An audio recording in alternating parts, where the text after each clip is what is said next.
Sign the deed over to Marcus, or stop calling yourself part of this family." My father did not lower his voice when he said it. He did not look at me with any of the warmth I had spent 31 years trying to earn. He just set the notarized transfer document on my kitchen table like he was dropping off mail, turned to my brother Marcus standing behind him, and nodded once. I looked at the document. Then I looked at Marcus.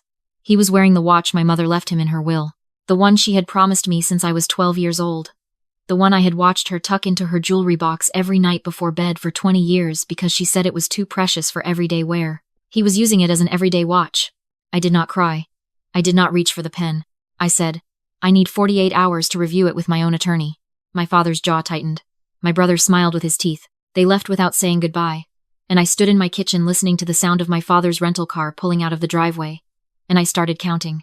To understand why I did not just slam the door in their faces, you have to understand what my family actually was underneath the surface.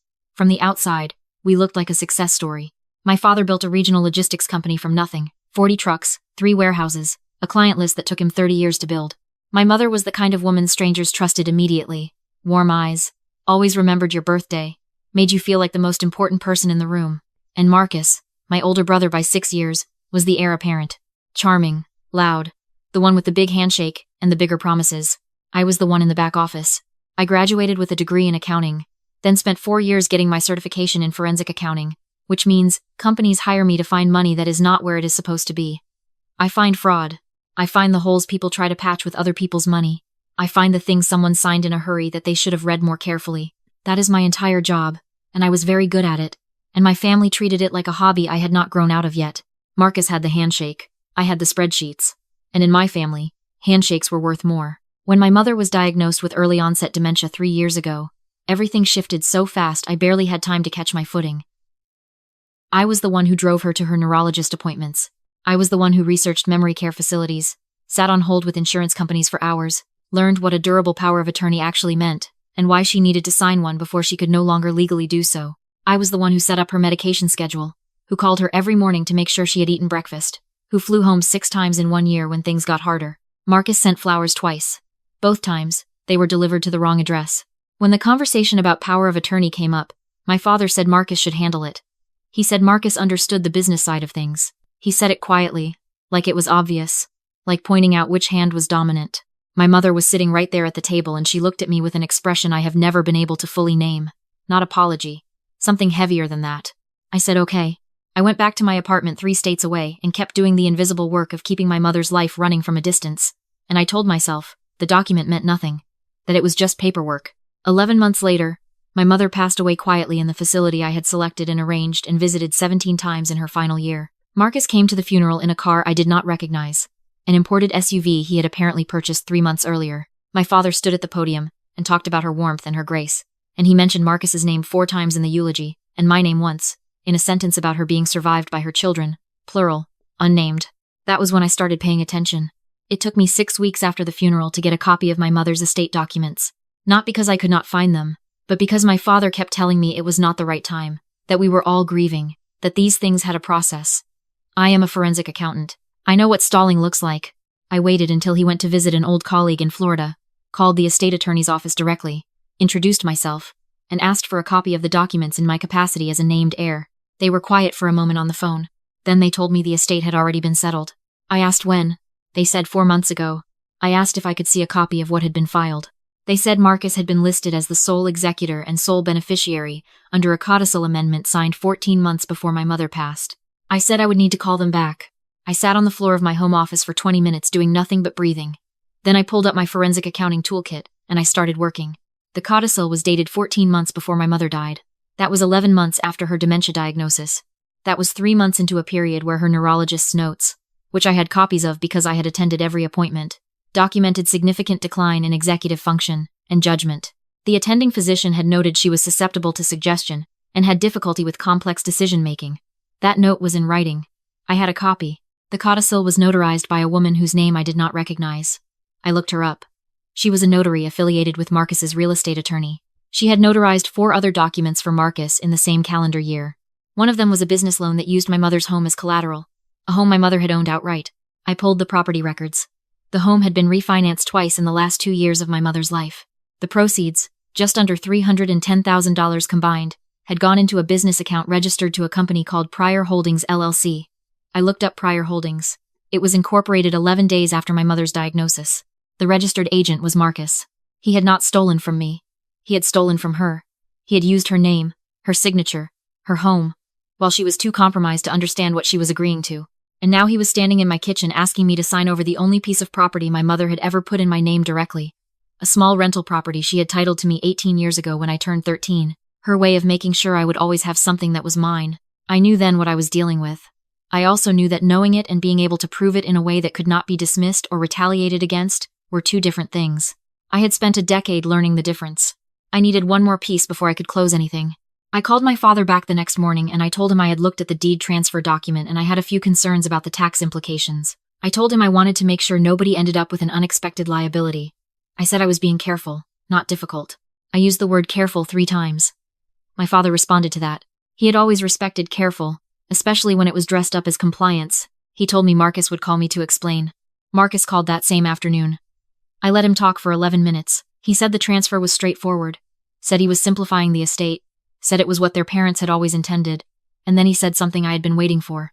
He said, "Look, honestly, between us, there are some debts from the business that need to be resolved, and this property is the cleanest way to do it without involving the lawyers again." "Debts," I said. "From which business entity?" He paused just long enough. "From the family holdings, the company accounts." I asked him to be more specific. I said I wanted to make sure I understood what I was agreeing to, that I wanted to document the reason for the transfer properly, for tax purposes. He laughed a little. He said it was just internal restructuring. I said I had a standard form I used for property transfers that documented the stated reason, that it protected both parties in case of any future audit, and that it would take him 30 seconds to fill out. I said I would send it over, and once he completed it, I would have my answer about the deed. I sent him a single-page document through an electronic signature platform. It looked exactly like the standard transfer disclosure forms used in our state. It had 2 fields that mattered. The first asked for the purpose of the requested transfer. The second asked him to confirm that all representations made in connection with this transfer were accurate to the best of his knowledge, under penalty of applicable state and federal law. He filled it out in less than 4 minutes. In the purpose field, he wrote, "Transfer to satisfy outstanding obligations from Pryor Holdings LLC restructuring related to estate settlement." He signed it with his full name and timestamp. I stared at the completed document on my screen for a long time. He had just stated in writing, under oath, that the same LLC he created 11 days after my mother's diagnosis, the one that had received $310,000 from loans taken against her home, was connected to the estate settlement. He had just created a direct paper trail linking the fraudulent codicil, the unauthorized loans, and this new attempt to take my property into a single documented chain. He thought he was filling out a tax form. He was filling out a confession. I did not call him back. I saved the document to 4 separate encrypted drives. I added it to the folder I had been building for 7 months. Then I called an elder law attorney named Margaret Chu, whose name had appeared on a panel about estate fraud litigation that I had watched twice the previous winter. I told her I was a forensic accountant. I told her I had a file she needed to see. She told me to come in Thursday morning. I brought everything. The morning of the meeting, my father called to ask if I had made a decision about the deed. I said I was very close. I said I just needed 1 more day to confirm some numbers. He told me Marcus was getting impatient. I said I understood, and I would be in touch very soon. I drove downtown in the early morning quiet, the sky still gray, and I thought about my mother. I thought about the morning I found out about the dementia diagnosis and stood in the hospital parking lot and cried against my steering wheel for 20 minutes before driving back in to sit next to her. I thought about the last visit, 3 weeks before she died, when she had looked at me with sudden, brief clarity and held my hand very tightly and said, "You were always the one who showed up." I thought about how I had told her it was okay, that she did not need to say anything, and how she had shaken her head and said, "No, I need you to know." She had known. She had seen it clearly, even through the fog of what was happening to her. She could not stop it by then, but she had seen it. I walked into Margaret Chu's office at 8:40 in the morning. It smelled like strong coffee and the particular quiet of people who do serious work. Margaret was small, precise, with reading glasses on a chain, and the kind of stillness that meant she had heard everything before, and was not easily surprised. She shook my hand, sat across from me, and said, "Show me what you have." I opened my binder. I walked her through the neurologist's notes first, the timeline of my mother's diagnosis, the documentation of cognitive decline, the specific notes about impaired judgment and susceptibility to suggestion during the window when the codicil had been signed. Margaret read each page without expression, occasionally making a small mark in the margin of her notepad. Then I showed her the codicil itself, the date, the notary's name, the connection to Marcus's real estate attorney, The 4 other documents notarized by the same person in the same year. Margaret set her pen down when I got to the business loan collateralized against my mother's home. She asked me to say that number again. $310,000, I said. Across 2 refinancings. Both within 18 months of the diagnosis. She picked her pen back up. I showed her the prior holdings incorporation documents. The date. The registered agent. The business account records I had obtained through a public records request on the LLC's filed annual reports. I showed her the money that had moved from the refinancing proceeds into prior holdings, and from prior holdings, into an account that shared a routing number with Marcus's personal bank, a connection visible through a wire transfer record he had filed incorrectly with a third-party vendor, who had subsequently shared it in litigation documents I had located through court records. Margaret looked at me over her glasses. She said, "You did all of this yourself?" I said it was what I did for a living. She smiled very briefly. Then I showed her the last piece, the signed disclosure form Marcus had completed 2 days earlier. The document where he had stated in his own words that the transfer he was requesting was connected to obligations from prior holdings related to the estate settlement. Margaret read it twice. She set it down carefully, the way you set down something that might break. She said, "Do your father and brother know you are here?" "No," I said. She nodded slowly. She said, "They are going to know very soon." 3 days later, I walked into a conference room at Chu & Associates on the 14th floor of a building downtown. The carpet was the color of charcoal and the windows faced east, and the morning light was coming in at an angle that made everything look very bright and very stark. My father was already seated at the far end of the table. Marcus was beside him in a blazer he had clearly put on in a hurry, the collar slightly off. Their attorney, a man I had never met, sat with a legal pad and the expression of someone who had been briefed, but not fully. I sat down across from them. I did not greet anyone. I set my binder on the table. Margaret sat beside me. A court reporter settled into her chair at the corner of the room. My father's attorney raised an eyebrow at the court reporter. Margaret explained that all parties had agreed to binding private mediation with a certified record, per the notice she had sent 3 days prior. My father's attorney had reviewed and signed that notice. My father leaned forward. He said this was supposed to be a family matter. Margaret said everything from this point was on the record. My father looked at me. His expression was the one I had grown up calling the management face, the look he gave employees who were underperforming, patient on the surface, dismissive underneath. He had given me that look at my college graduation. He had given it to me at my mother's funeral. He was giving it to me now.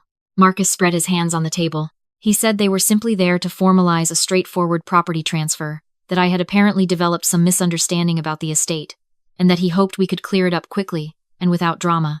He said the word drama, the way people say it when they mean emotion, as a synonym for anything inconvenient. The court reporter's fingers moved. I opened my binder to the first tab. I said, "I want to start with the timeline." Margaret placed the neurologist's records on the table and walked the room through the dates.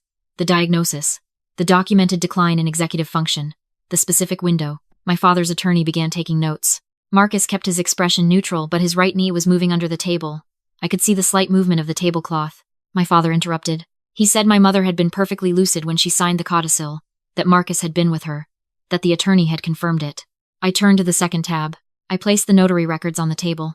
The notary's name, her affiliation with Marcus's real estate attorney, the 4 other documents she had notarized for Marcus in that calendar year, including the first refinancing of my mother's home. I asked my father if he had known that the same notary who witnessed my mother's codicil was professionally connected to Marcus's personal attorney. He said he did not see how that was relevant.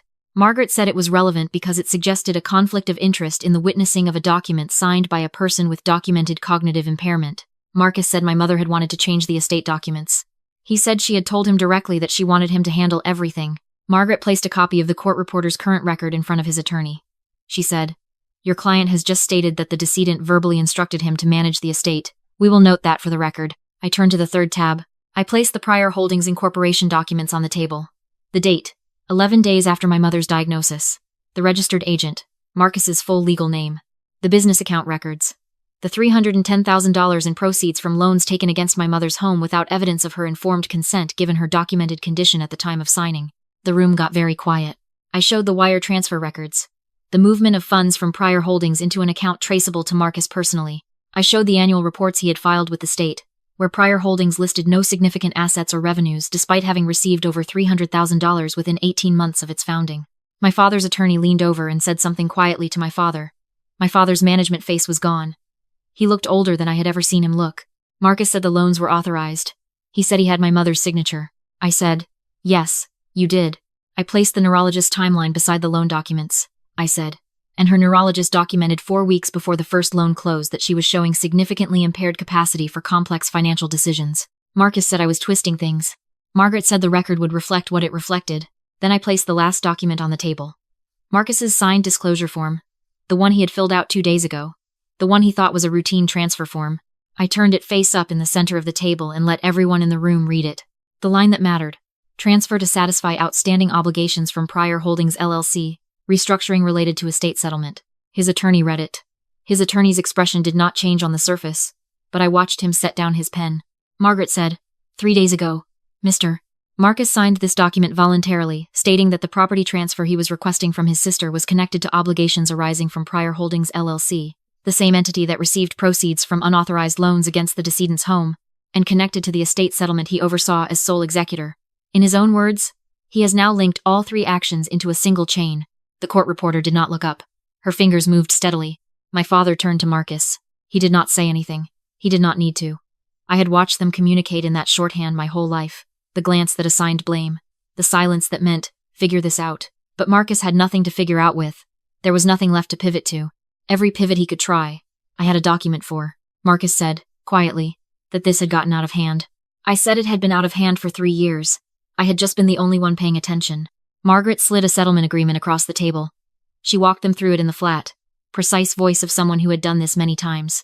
The terms were straightforward. Marcus would formally renounce any claim to the rental property that had originally been titled to me. He would file amended estate documents acknowledging the codicil's validity was under dispute and subject to review by the probate court.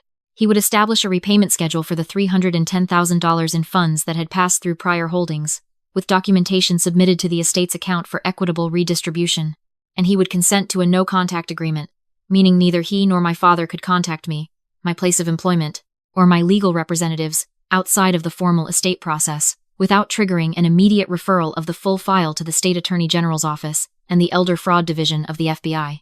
My father said, "This is not how families handle things." I said, "I know. I have known that for a long time." He looked at me for a moment with something I had not seen from him before. Not the management face. Something more honest than that, and harder to look at. He had built something from nothing, and he had chosen to protect only one part of it. And now the part he had neglected was sitting across a mahogany table with a binder full of receipts. Marcus signed first. His hand was steady, which I thought said something about him. My father signed second, slowly, like each letter cost him something. His attorney signed as witness, and said nothing further. I took my copy of the executed agreement, closed my binder, and stood. I thanked Margaret. I nodded to the court reporter. I did not look at my brother or my father again as I walked out.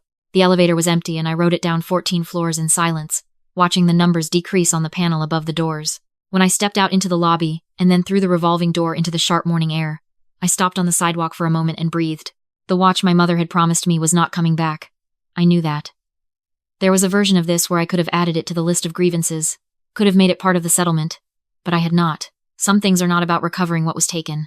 Some things are about making sure no one can take anything else. The estate review took 4 months. The probate court appointed an independent administrator once I submitted the evidence of the codicil dispute. The administrator found the codicil invalid given the documented cognitive state of my mother at the time of signing. The estate was redistributed equitably. The rental property remained in my name, where it had always been. The repayment schedule from Prior Holdings was enforced with quarterly filings. Marcus lost the imported SUV in the financial restructuring. He sent me one text message, 8 months after the conference room, that said only, "I hope you're happy." I read it, put my phone face down on my desk, and went back to the audit report I was in the middle of writing for a client. My father did not contact me. I did not contact him. I do not know what he thinks about on the nights when the quiet gets loud. I know what I think about. I think about my mother's hands, the way she gripped mine in those last weeks, stronger than you would expect from someone that fragile by then, the way she said you were always the one who showed up, and the way I said it was okay. You do not have to say anything. And the way she shook her head. She was right. It was not okay, and it was important to say. I live alone now, in a city where no one knows my family's name. I have a job I am proud of, a clean credit history with only my own name on it, and a rental property generating monthly income that I put into an account I think of, quietly, as the account my mother meant for me to have. I make my own decisions without consulting anyone who sees me as a liability to be managed. I want to ask you something before you go. Have you ever been the one in the back office? The one doing the invisible work? The one keeping track of everything while someone else got the credit and the watch and the eulogy mentions? Tell me in the comments. Tell me where you are watching from. I want to know how far this reaches.